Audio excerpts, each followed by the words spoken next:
In this video, I'll be showing you how to weave a more complex pickup pattern.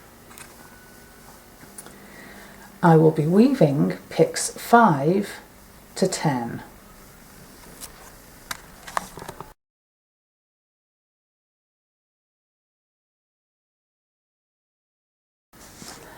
I am now going to weave 6 picks slowly, showing you exactly how I choose the correct pattern threads. I'm going to start with pick 5. So first of all I have to raise the heddle and put my fingers through the 2 layers of the background threads. That leaves all of the pattern threads on top. Now for this pick I actually need all the border threads. I only need 4 of the centre pattern threads, so I need to drop 3 of them to the bottom row. So what I need to do is to split the top pattern warp. I split the warp at the pattern threads and I drop the first red pattern thread to the left of the white background thread in the hole directly below, and I take this thread over to the left. I have to do the same for the next pattern thread. I drop it to the bottom and take the background thread.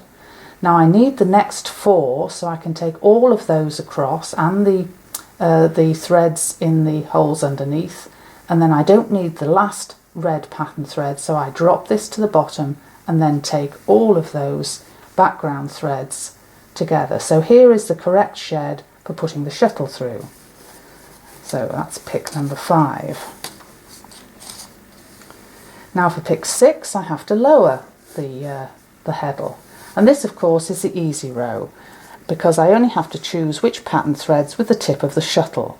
I need to choose the 6 black border threads and then the threads 2 and 4 of the red centre ones. So I pick the 3 there and I pick 2 and 4 from the red ones and the 3 at that side.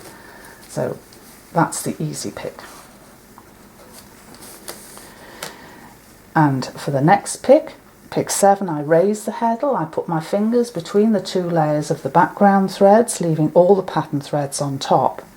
Now for this pick 7, I need to select the 4 pattern threads on the right and drop those 3 on the left.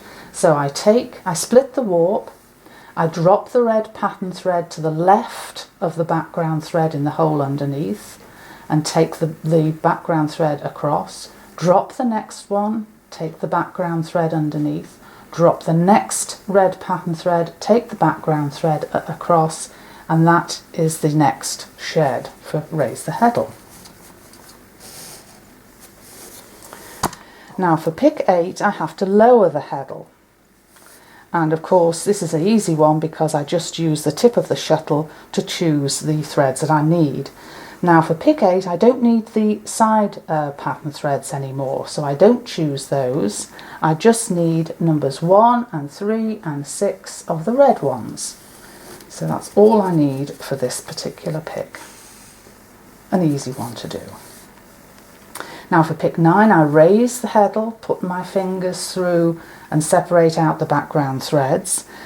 Now I need to drop the 3 pattern threads on either side, and I've found that it's easier to do the side pattern threads first and then concentrate on the red ones in the middle. So I need to drop these. So I take the background threads in my left hand, I drop the first black one, take the background thread up, I drop the next one to the left of the background thread underneath it, take it up, and the third one. Now for the background threads on the right hand side it's slightly different, because what I need to do is drop them to the right of the thread that's in the hole directly underneath. So I drop that one and take the background. I drop the next one, I take the background thread. I drop the next one and take the background thread. So now I've dealt with the 6 side pattern threads. Now I need to look at the centre ones. Now this actually is quite an easy pick because I just have to get rid of the middle one. So if I split it so that I've got the 3 red threads on one side, I drop the centre one, and then that's it. That's the row picked. So that was the more complex pick. And finally, pick 10, I lower the heddle, and now for this one I just use the tip of the shuttle, and I have to pick up, not to the side ones, but ones number 2 of the red, number 5 of the red, and number 7. And that, oops, there is the correct pick for that row.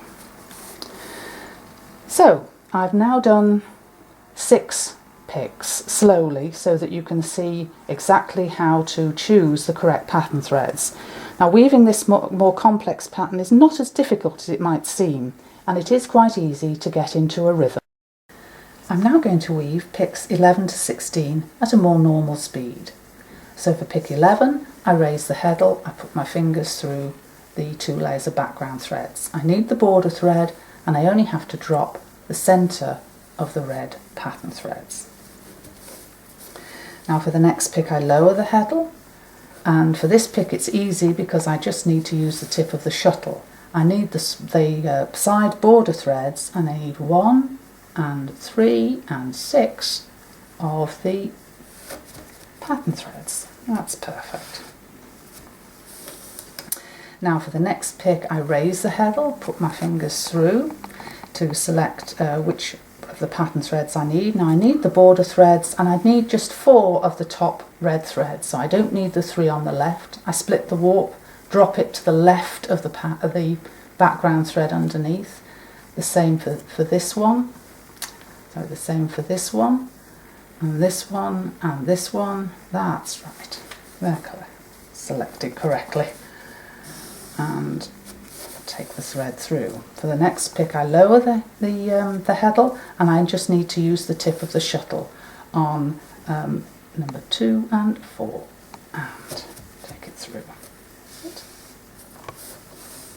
Then I have to raise the heddle, put my fingers through. Now for this one I don't need the side thread, so I have to deal with these first, and I drop these to the left, remember, of the background thread underneath. That's 1, 2 and 3. Now the threads on the right I have to drop to the right of the background thread underneath. So that's 1, 2, 3. So there's the side threads dealt with. And now I need to look at the centre threads, and I need to drop the first 2 on this side. That's 1, 2, and then the last one on this side. That's that one down there. Put the shuttle through. And the last pick is pick 16. I just use the tip of the shuttle, and I need to pick up the red pattern threads to either side of the centre one. So you can see you can get a little bit of rhythm going in your weaving.